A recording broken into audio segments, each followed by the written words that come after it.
이 복된 시간에 주시는 하나님의 말씀은 사무엘하 7장입니다. 사무엘하 7장 1절에서 17절까지의 말씀입니다.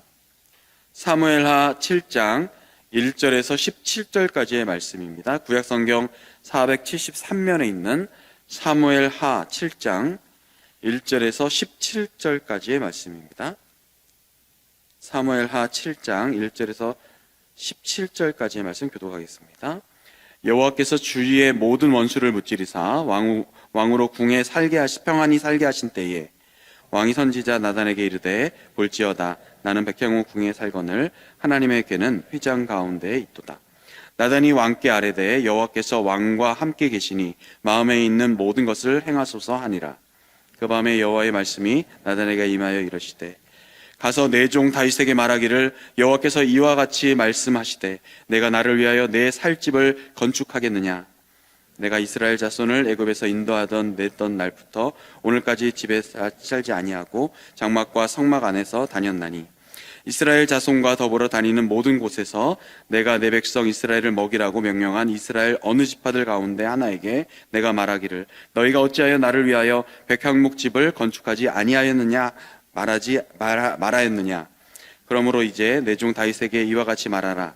만군의 여호와께서 이와 같이 말씀하시기를 내가 너를 목장 곧 양을 따르는 데에서 데려다가 내 백성 이스라엘의 주권자로 삼고 내가 가는 모든 곳에서 내가 너와 함께 있어 내 모든 원수를 내 앞에서 멸하였은즉 땅에서 위대한 자들의 이름같이 내 이름을 위대하게 만들어 주리라. 내가 또 내 백성 이스라엘을 위하여 한 곳을 정하여 그를 심고 그를 거주하게 하고 다시 옮기지 못하게 하며 악한 종류로 전과 같이 그들을 해하지 못하게 하여 전에 내가 사사에게 명령하여 내 백성 이스라엘을 다스리던 때와 같지 아니하게 하고 너를 모든 원수에게서 벗어나 편히 쉬게 하리라. 여호와가 또 내게 이르노니 여호와가 너를 위하여 집을 짓고 내 수완이 차서 내 조상들과 함께 누울 때에 내가 내 몸에서 내 씨를 내 뒤에 세워 그의 나라를 견고하게 하리라. 그는 내 이름을 위하여 집을 건축할 것이요 나는 그의 나라 왕위를 영원히 견고하게 하리라.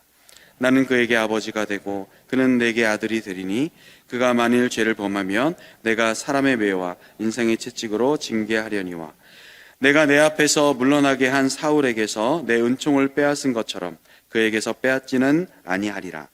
내 왕과 내 나라가 내 앞에 영원히 보존되고 내 왕위가 영원히 견고하리라 하셨다 하라. 같이 하겠습니다. 나단이 이 모든 말씀과 이 모든 계시대로 다윗에게 말하니라. 아멘. 오늘 말씀의 제목은 나의 생각보다 크신 하나님의 은혜입니다. 나의 생각보다 크신 하나님의 은혜. 오늘 제목에서 나는 다윗이라고 생각하면 됩니다. 인간은 누구나 본인의 생각, 계획들이 있습니다. 그 위에 하나님의 계획도 있습니다.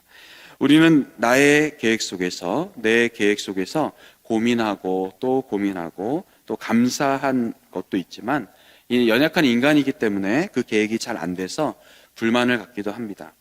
오늘 말씀에서 다윗은 어떤 계획이 있었고 또한 하나님은 어떤 계획이 있으셨을까요? 먼저 다윗의 계획은 하나님의 전을 짓는 계획을 했습니다. 그런데 그 계획이 언제라고 말합니까? 1절에 보시면 왕으로 궁에 살게 하시는데 그것도 평안히 살게 하신 때라고 말씀하고 있습니다. 저는 이 다윗의 마음, 이 다윗의 중심이 참 보기 좋습니다. 아름답습니다. 왜냐하면 그 은택을 잊지 않았기 때문입니다. 그가 궁에 하나님께서 그로 인해서 궁에 평안하게 살게 하실 때 그 은공을 잊지 않았다라고 하는 것이죠. 다윗은 은혜를 잊지 않았습니다. 그런데 평안하게 살게 하실 때라는 이것이 너무나 이 표현이 좋아요. 사람은 평안히 살게 하면 그 은혜를 잊기가 쉽습니다. 배응망덕하기가 쉬운 것이 인간 아니겠습니까?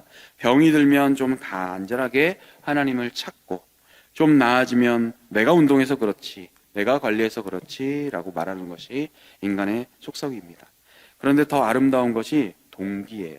때와 시기도 중요하지만 성전을 이렇게 계획하려는 다윗의 이유가 참 아름답습니다. 우리 2절을 다시 한번 읽어보겠습니다. 오늘 말씀 2절입니다. 시작. 왕이 선지자 나단에게 이르되 볼지어다 나는 백향목 궁에 살거늘 하나님의 궤는 휘장 가운데 있도다. 나는 백향목궁, 최고의 나무로 지은 궁전에 사는데 하나님의 궤는, 하나님의 임재가 가득한 궤는 휘장 가운데 있었다. 근데 이것은 모세 시대에 엄청나게 컸던 휘장에 있었던 성막도 아니고 임시 방편으로 만들어놨던 다윗이 지은 처소였어요. 그래서 다윗 그는 너무도 아쉬운 거예요. 마음이 불편했던 것입니다. 내 집은 대궐인데 여호와의 임재가 가득한 곳은 너덜너덜한 휘장이 있었던 작고 초라한 곳이구나. 그분이 임재하는 곳은 이런 곳인데 마음이 불편한 거예요. 나는 두 다리를 뻗고 쭉 있으면서 의리의리한 집에 살고 있는데 내 전부이신 하나님의 저는 초라하구나. 이건 좀 아니다라는 생각이 든 것입니다. 여러분, 이 문장에서 여러분은 무엇을 발견하십니까? 엄청난 하나님의 영광이 임하시는, 하나님의 임재가 가득한 그 궤가 있었던 그곳에 대한 이 다윗의 마음이 여러분에게는 어떤 도전이 되고 있습니까? 여러분이 만약에 정말 좋은 건물 가운데 예배를 늘 뜨겁게 드리다가 여러분이 섬기던 시골 교회에 가보면 여러분들은 어떤 생각이 드십니까?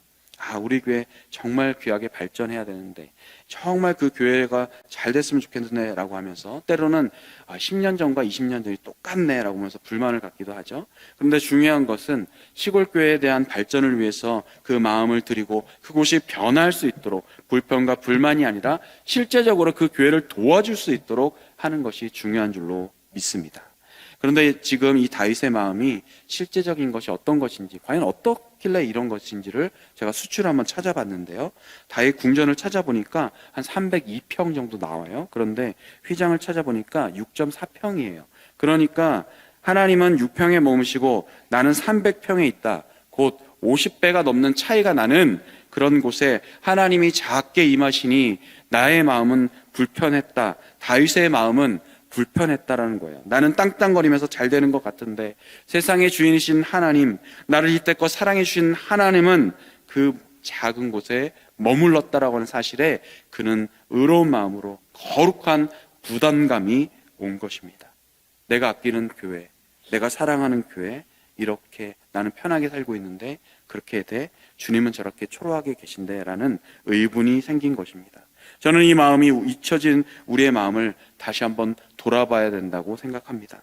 나는 잘 먹고 잘 입고 잘 있는데 과연 하나님이 귀중하게 여기시는 교회, 그 교회가 사람이라고 한다면 하나님이 그렇게 아끼는 그 영혼은 그렇게 있어도 되는가? 그곳은 그렇게 있어도 되는가? 여러분, 다윗의 마음을 여러분의 마음에 꼭 새길 수 있기를 바랍니다. 하나님은 오늘 이러한 다윗의 계획을 그냥 인간의 계획이라고 하지 아니하시고 받으신 거예요. 이건 어찌 보면 다윗과 하나님의 마음이 통하였던 이신점심의 마음이었어요.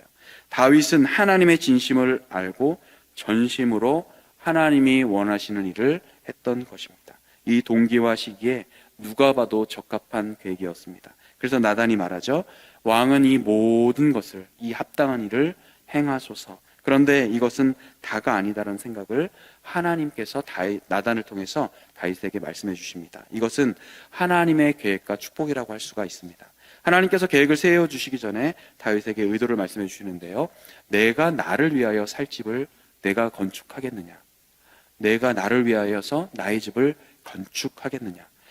간단하게 말하면서 출애굽에서 이때까지 나는 어떤 집에 머무르지 않았다. 내가 살았던 집은 장막과 성막 안에, 엄청난 대궐과 같은 그것이 아니라 장막과 성막 안에 나는 다녔고 나의 백성들 가운데 어떠한 백성들에게도 어떠한 집회에도 내가 살 집을 마련한 적이 하라고 있느냐라고 하나님은 이렇게 말씀하셔요. 저는 이 구절이 짧지만 하나님 마음이 느껴졌어요. 아버지의 마음이 느껴졌어요. 아버지의 마음이 굵직하게 느껴졌어요. 수많은 백성들 중에서 어느 지파라도 내 살 집, 내가 머물 집을 다녀오라고, 이것을 지으라고 말한 적이 있느냐라는 거예요. 어떻게 다윗이 했다는 거예요? 다윗은 자발적으로 한 것이에요. 이것이 하나님의 마음에 감동이 된 것이에요. 나는 지으라고 한 적이 없어. 근데 네가 지금 자발적으로 그것을 짓고 있구나라고 말씀하고 있는 것입니다. 내 살 집 좀 다오라고 아버지가 말하지 않았는데 자녀가 아버지를 생각하며 아버지의 마음과 아버지의 입장을 생각하며 나가니 아버지는 엄청난 계획을 그 자녀에게 축복을 주고 싶었던 것입니다. 그리고 내가 너가 가는 곳마다 내가 너와 함께 하겠다. 내가 승리하게 하겠다. 내 이름을 위대한 이름을 만들어 주겠다. 괴롭혔던 자들을 다 물리쳐 주겠다.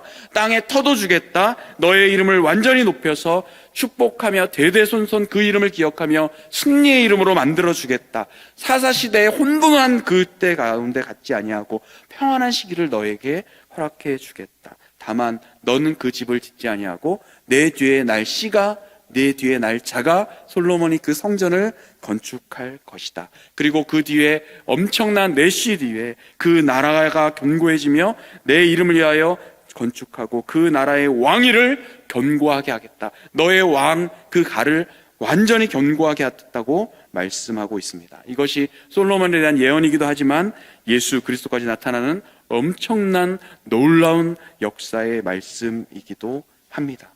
예수님의 나라 그 왕위는 영원하기 때문입니다. 하나님은 솔로몬 가운데 영원할 것처럼 얘기하셨지만 주님은 더 멀리 내다보시고 나보다 더 큰 계획을 가지고 계셨던 것입니다. 그런데 그 마음의 동기, 하나님이 왜 그렇게 계획을 하셨어요?